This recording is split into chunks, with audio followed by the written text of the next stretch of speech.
Well, at this time of the year, we do our usual review of the car ads that were in the Super Bowl. This year, it was a little light on in numbers, not as many as before. A couple of companies did go in a big way, but who better to review this than those experts in cars and the social norms and considerations of the day? I am joined on the line by Brian Smith. G'day, Brian. G'day, David. And Errol Smith. G'day, Errol. G'day, David. I don't know if I can live up to those expectations, but I'll try.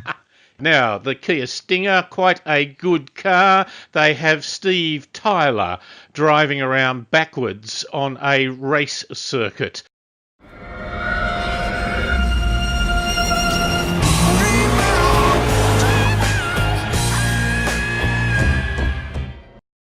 Is it a little bit like Dorian Gray, is it, that his picture becomes young again? Gentlemen, what did you think of this? Brian, a younger version of Steven Tyler appears? Let's face it, he's 69 years old, so he's going to have to do a few trips around the circuit backwards to make any kind of impact. He goes along for a bit, he sort of comes out, he looks like he's in his 30s. But for mine, it just said something very sad about America and cars, and about how the whole objective is to repudiate your age and wisdom, and that youth is good. I suspect that in the rear vision mirror, he looks how he got out of the car, but in real life, he's still a craggy 69-year-old man. He actually looks like Keith Richards on a good day, and that's not a compliment. I thought it was only Superman that could reverse time by flying around the Earth really fast. But apparently Steven Tyler can do it just by going backwards around a racetrack. But it would have been a lot more believable if it was a DeLorean ad. Oh, yes. Yes, and you'd only have to get up to 88 miles per hour. I've asked Kia in Australia, and they won't be using the ad. Among other things, in America, if the car can do it, then you can show it doing whatever it can do, be it dangerous or whatever. In Australia, if it shows dangerous driving, they don't allow it.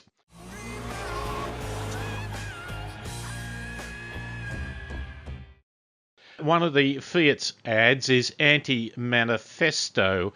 This is a very deep and sincere voice saying that some car companies try and create an image, the real one of tough, outback, rough and tumble four-wheel driving is the area that belongs wholly and solely to Jeep. How many car ads have you seen with grandiose speeches over the years? Big declarations, making claims to some overarching human truth. Were you convinced by this ad? For mine, David, the whole point of it, there's a big sign on the bottom that says man-made lake and waterfall. So it just struck me that it was absolutely apt, that the whole thing was very phony. It's really about saying, look, we don't need to say anything about our car other than to show it driving up this through this lake and waterfall, but of course it's a phony lake and a phony waterfall. Yeah. I couldn't help thinking when I was watching it that I was looking at a radio-controlled car. Yes, yeah. Because maybe it's because you almost never see an SUV off-road. You almost forget that some of them, probably the minority these days, can actually do some of that stuff. The fact that it was man-made, does that mean that they weren't destroying nature, yet that's what they're asking you to do? One of the things was that they had a go at companies making claims to some overarching human truths. This is the company that a few years ago had Bob Dylan saying, "There is nothing more American than America." As though there's this deep, contrived voice that's giving you the meaning of life, why we are a preferred race or something. I hate affectation. In Australia, I think it would have been Paul Hogan in a much more laid-back sort of style. Do you think? Yeah, it's very contrived, isn't it? Yeah, well, I guess it's pretty simple at the end of the day. They just want to say, oh, our stuff can actually go off-road, even though you'll never do it.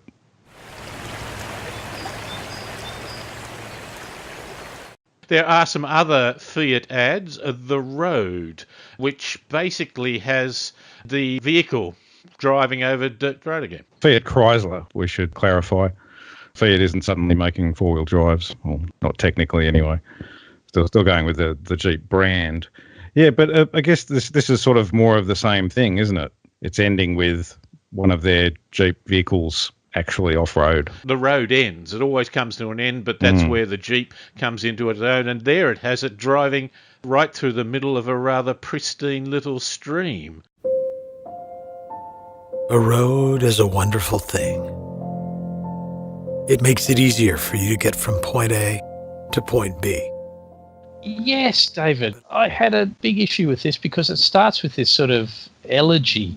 The road is a wonderful thing, but the image that goes with it is this revolting 50-lane motorway that's just digging its way through a city, absolutely destroying a city. And then they fly across a huge cloverleaf that's another thing that wrecks the city. And then finally, the vehicle driving through the beautiful stream, and you can't see a person. It's a vehicle. It's not a person in a vehicle driving. You see no person at all. The kind of message, the underlying message is our vehicles have ruined cities. Now, here's the chance for these vehicles to ruin the environment. It's a remote control car again, Errol. I think that's why you get that sense, because they've blacked out the inside, so you can't see that there's a person in it. Why don't we see a person looking happy? Is it down to race and gender and all those things that unless it's representative of everybody, you can't show it? Is that the problem? Actually, what they're saying is that they'll have autonomous cars in the future and you will never want to go and rough it, but you can send your cars to do it and... You control it with an app on your phone. Yeah. You send it off. That's the great line from The Simpsons, isn't it? Marge says to Homer, Homer, Maggie's taking her first steps. You want to come and look? And he says, no, I'll just wait for the video.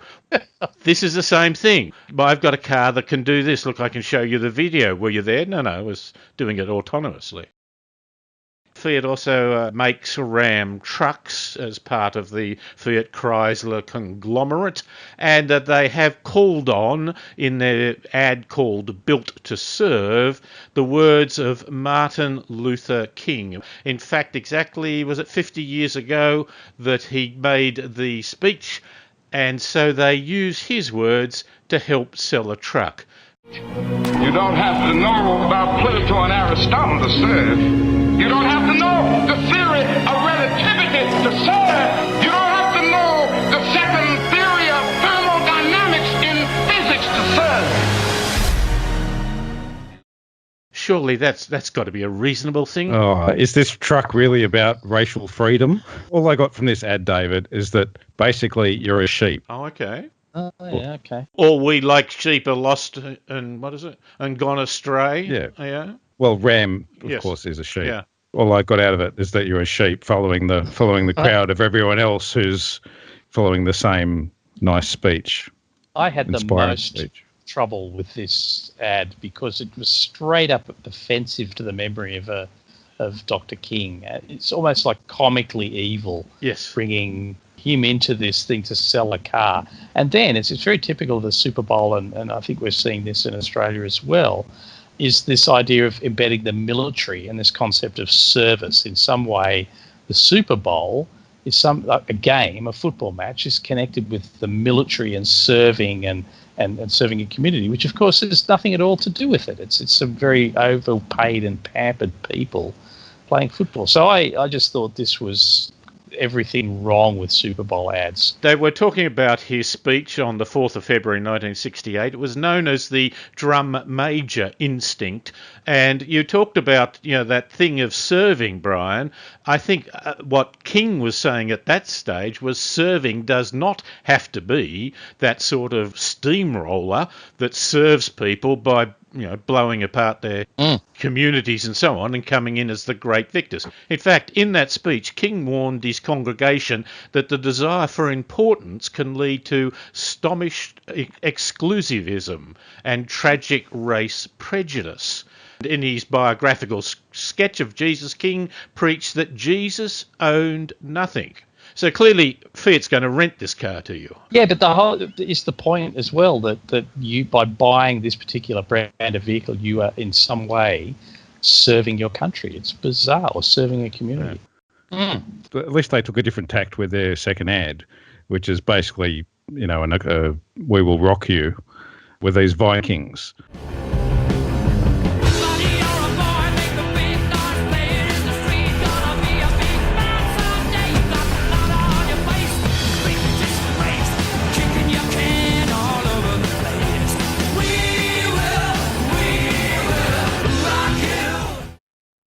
There's basically these Vikings in the truck. They're using it to tow their Viking vessel for their reenactment or whatever they're doing.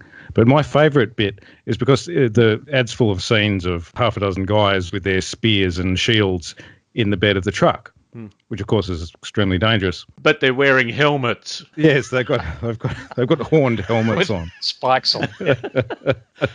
There's this little bit of fine print in the middle of the ad on the bottom of the screen that says, "Never ride in the bed of a truck unless you are an authentic Viking." I loved that too. I loved it was don't do the cool thing that we are showing you it's very cool to do. Yes. The other thing that struck me about it was filled with blokes, right? There's these big blokes everywhere. And then one tiny glimpse, a flash of part of a woman's face. Yeah, there was one woman in the back of the boat somewhere. It's like she was added in post-production. Yeah, they're not even pretending that that women are going to buy this car. It is romanticising the picture of Vikings as noble savages, isn't it? That they're sort of honourable, whereas they were rape and pillage.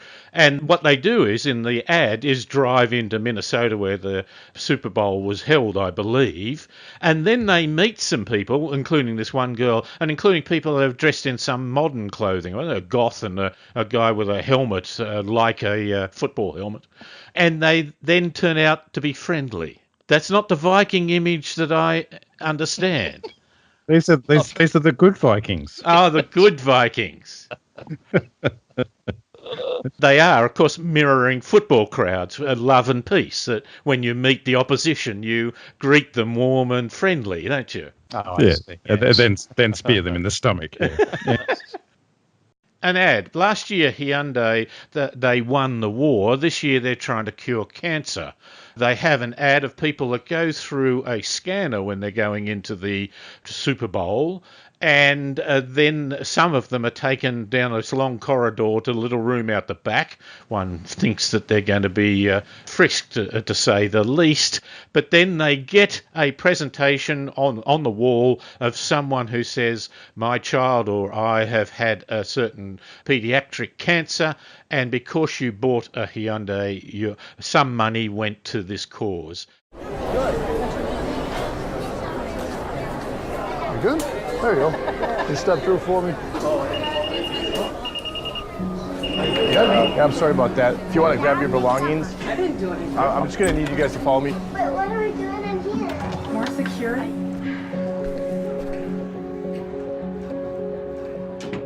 My name is Sydney Karan. I was diagnosed with pediatric cancer when I was 14 years old.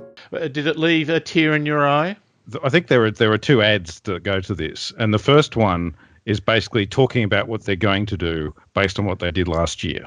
So that doesn't actually say anything. It's basically saying we couldn't come up with anything new, so we're just going to remind you of how awesome we were last year and drop some vague hints about something for this year that we haven't actually done yet. That's pretty much the same. There was that second ad where they did have it. Last year, you remember, they reunited 3 soldiers with their family via a telelink. This year, they had these people saying, because you bought a Hyundai, some of the money went to the cancer research. And they said, "I'd like to thank you." And they came, it was a screen and a picture, but then the person sort of had that revealing where they came out and hugged the owner. Can I ask a question? How did they know which people were Hyundai owners? Yeah. Could have got it wrong. That's true. It wouldn't have gone down well. Oh, so you didn't help. Well, get out. Maybe they were Kia owners or something. They wouldn't have gone down well in Seoul. Can you cash in on the effect of the movie Black Panther, which is taken after the events of the Captain American Civil War, I believe, and their King T'Challa returns home to Wakanda, but 2 enemies conspire to bring him down, and he as Black Panther must team up with someone else and a group of all-female special forces. You can see it's based on a comic, but now it's the modern one. They're driving in a Lexus. The Black Panther follows this Lexus by jumping through, across buildings, and then lands in the car. Experience luxury performance that takes the crown. Presenting the all-new Lexus LS 500. Long live the king. Yes, David. The cars are blue and silver. the Black Panther doesn't get a black cat to drive. Oh, okay. Of course, if he had a black cat, that would actually be a Jaguar, wouldn't it? But they're not sponsored by Jaguar. They're sponsored by Lexus. I thought it was remarkably accurate. He jumps in through the sunroof next to the lady who's driving, pulls his mask off, and it's the actor and that, and she leans over and says, Show off. The ad ends with "Long live the King." I think that Lexus here is maybe a bit of a long bow to say that they're the king of the luxury car just yet, but they're working on it. And the other thing, it's the all new LS500. So really, it's he's not a king; he's more of a baby prince.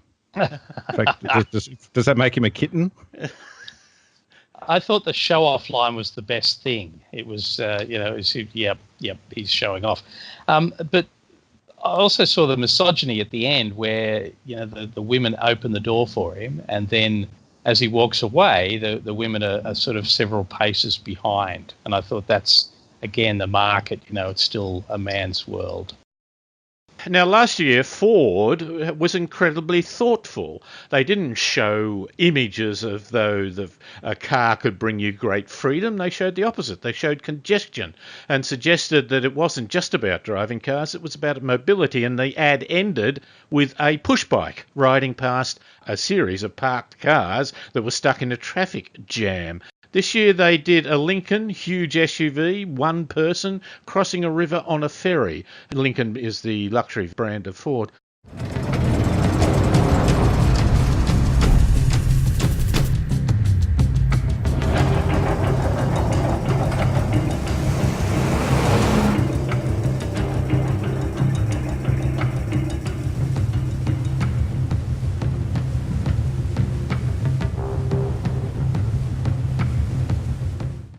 It's somewhat of a change of tact, don't you think, gentlemen? Matthew McConaughey looking very Matthew McConaughey. Basically, all I got from this ad is Matthew McConaughey, he's so cool that all he has to do is stand on a barge, mutter something profound, and then drive off the barge. Yes, he just talks to himself, doesn't he? Yeah, that's all there is.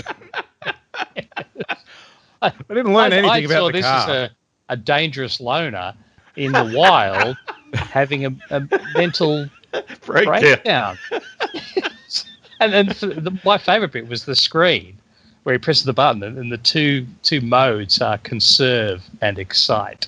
And so as he drives off the barge into this what looks like a pristine wilderness island, he moves to excite. Why wasn't he moving to conserve? He's just going to go down and blast the hell out of that beautiful place. He's not going to shoot unless he really has to, so he's not going to waste the bullets. That's the conserving thing part of it. Yes. Yeah. I thought it was an incredibly tedious ad. What's it saying? I couldn't work out what the message was. It was. I'm cool. That's all I got from it. I'm cool, and I'm in this ad. Watch me drive this car off a barge. I'm a celebrity. The car looked very like it's just been through a detailer, and yet here they are in this great outdoors. And he's got the tough leather jacket and the sort of scruffy book. That's it. Yeah, that's it. Yeah. Finally, gentlemen, can an ad actually do some good? Stephen Amers is a Tennessee father. They had 10 children, although 6 were adopted.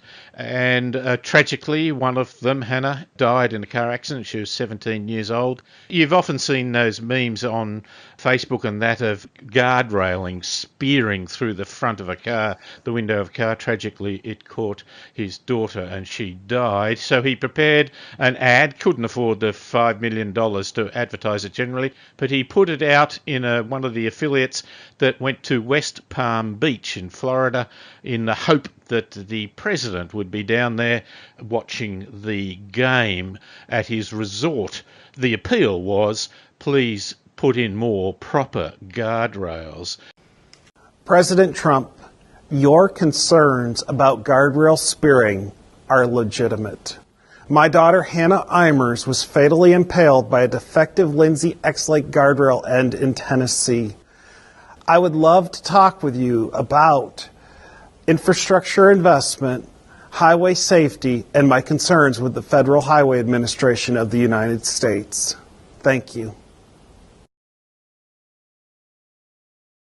Can a message like that make it in the Super Bowl? This was aimed directly at Donald Trump, a man who I believe everyone understands has no memory unless it's on Fox, no comprehension, and a very, very short attention span. So, Yes. look, he Yes, spent his money a lot better, I think. This also assumes that Trump has some empathy in some way or shape or form. That's true. He's appealing to the president to show compassion and do something. Oh, sorry. Okay. Well, gentlemen, I think we've covered the issues and reflected on the messages that are really going to come from Super Bowl. Thank you for your time, and next week we'll talk some more general quirky news. Bye, No worries, David. That was Errol Smith and Brian Smith. And as I say, next week we'll have some more traditional weird stories.